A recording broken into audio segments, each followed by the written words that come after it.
We're told to care more about goals, people, outcomes. But what if caring too much is exactly what blocks it from happening? We often make the mistake of thinking, the more I care, the more likely it is to happen. And in theory, that sounds right, doesn't it? Like, if a guy wants the girl, he should show her he cares, buy her flowers every day, compliment her every chance he gets. Or when you apply for a new job, you want it so badly you tell yourself, I really want this job? No, I need this job. You tell the universe, if you just give me this job, I promise I'll never take it for granted.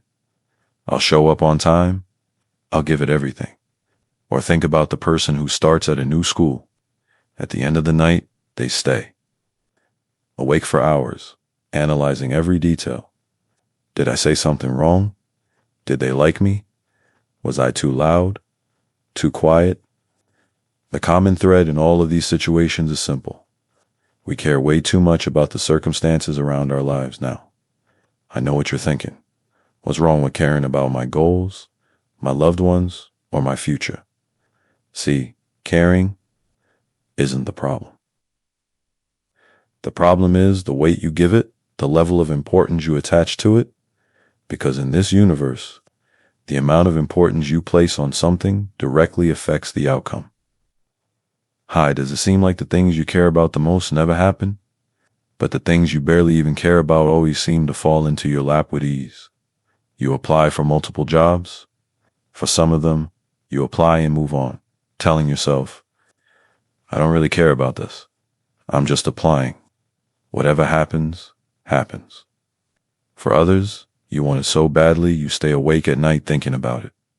It's the first thing you think about when you wake up. Check your phone notifications like clockwork every hour, checking to see if even a call or text came through for the company.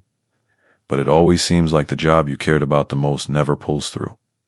And the ones you didn't really care about at all end up being the ones you get. Or what about the person you wanted? Why does it seem like the girl you really wanted never wants you back? Picture this. You just started a new job, and there are two new girl co-workers in the break room. Your first day, let's call them Girl A and Girl B. As soon as you see Girl A, your eyes light up. You think she's the most beautiful girl you've seen in a long time. You think it's love at first sight. Meanwhile, you walk right past Girl B, sitting in the corner. You don't even notice her. Girl A is on your mind. You ask yourself if you were her type, if she would even go for a guy like you. You tell yourself she probably already has a boyfriend. You can't get Girl A out of your head. You think about her all shift, and even when you get home from work that night, you stay awake at night, practicing lines in your head of what to say next time you see her. Maybe I'll tell a joke. Maybe I should be serious. Maybe I'll play it smooth. Maybe I should just be upfront and direct. You can't get Girl A out of your mind. You even dream about her. That's how badly you want her. You show up to work the next day, and one of your coworkers says they overheard one of the girls saying she kind of likes you. Your eyes light up. You can't believe your luck. You ask him which girl, and he describes Girl B instead of Girl A. Suddenly, the spark in your eyes is gone. You ask yourself why you can never actually attract the girls you want, why it is always the girls you don't even want who want you the most. Or what about the new girl, fresh out of college, who finally landed the job she wanted and saved up enough money to move out of her parents' house for good? The thought of finally having her own place gives her a sense of excitement that words can't even describe. She goes online and finds an apartment that's in her budget and in an area of town that's not the best. It comes with one bedroom, not small, but not very big either, and it doesn't even come with a balcony because it's on the first floor. They don't allow pets, so she won't be able to take her childhood dog with her. She tells herself, I don't really want this apartment, but since it's cheap and I'll be able to save money, I might as well apply. I don't really care if I'm approved or not, but then one night, she stumbles on what could only be described as her dream apartment. It's only a few $100s more than the first apartment, and it's in a perfect area where crime is virtually zero. It even comes with a spare bedroom with a large walk-in closet for all her clothes, a nice spacious balcony, and they allow pets no fee. She wants this apartment badly, more than she wants anything else in life. She tells the universe, please give me this apartment. If you give me this apartment, I promise to always keep it clean and take care of it. I'll never throw parties or trash the place. I'll keep the carpet squeaky clean and even take my shoes off at the door every time I enter. She wants this apartment so badly that every night she begs the universe, please let me get this apartment. I won't ask for anything else. A few weeks go by and she gets a call from an unrecognized number on her phone. Her heart sinks, thinking, wow, this is it. I might actually get the apartment. Only to find out that the apartment she really wanted denied her due to her being young and not having much rental history. The next day, she gets a call from the apartment she really didn't care for, letting her know she got approved. I think you get the picture from both of these stories.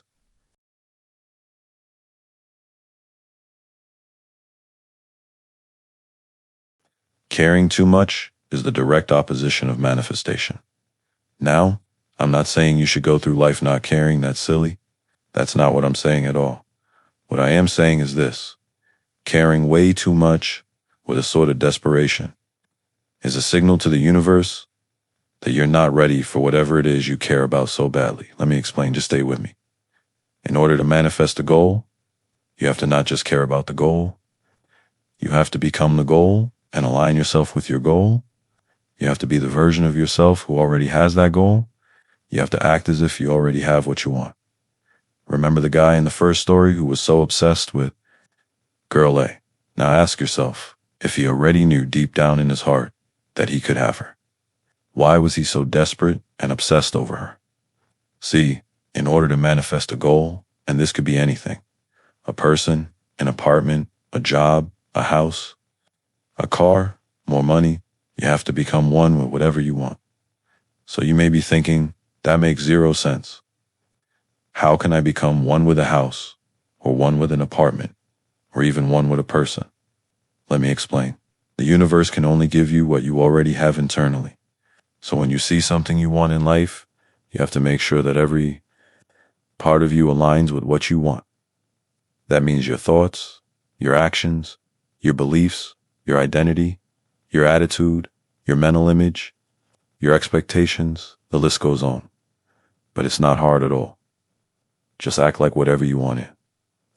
Life is already yours. That's the secret of not caring.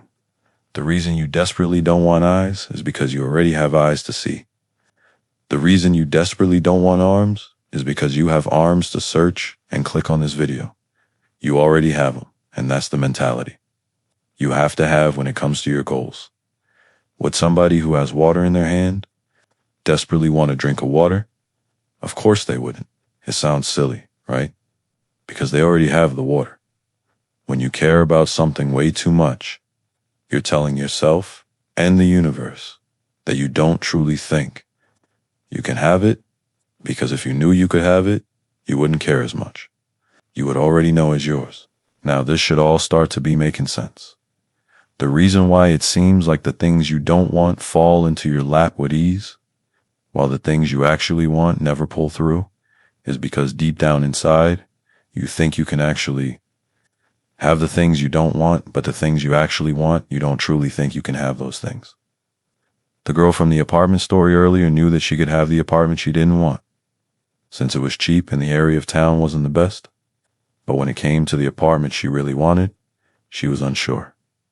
The universe only deals in certainty. You have to know that what you want is yours and that you already have it. The guy from the first story probably thought he could win over the shy girl in the corner of the break room with ease. But when it came to the girl he thought was perfect, he wasn't so sure, and that's why he was obsessed. Desperation tells the universe, I don't have this goal because people aren't desperate over things they know they can have. Think about the so-called ladies' man who always has women around and doesn't even seem to care. He's confident. He knows he can get women, and therefore he doesn't have desperate, creepy energy. Versus the guy who repels women and chases them with desperation, because deep down inside, he doesn't truly believe he has a chance. Next time you have a goal you really want to achieve, take that same energy of wanting it so badly and put it into becoming the version of yourself who already has the goal you want, and watch how quickly you will reach it. If you care less, you win more. Don't forget to like, comment, and subscribe.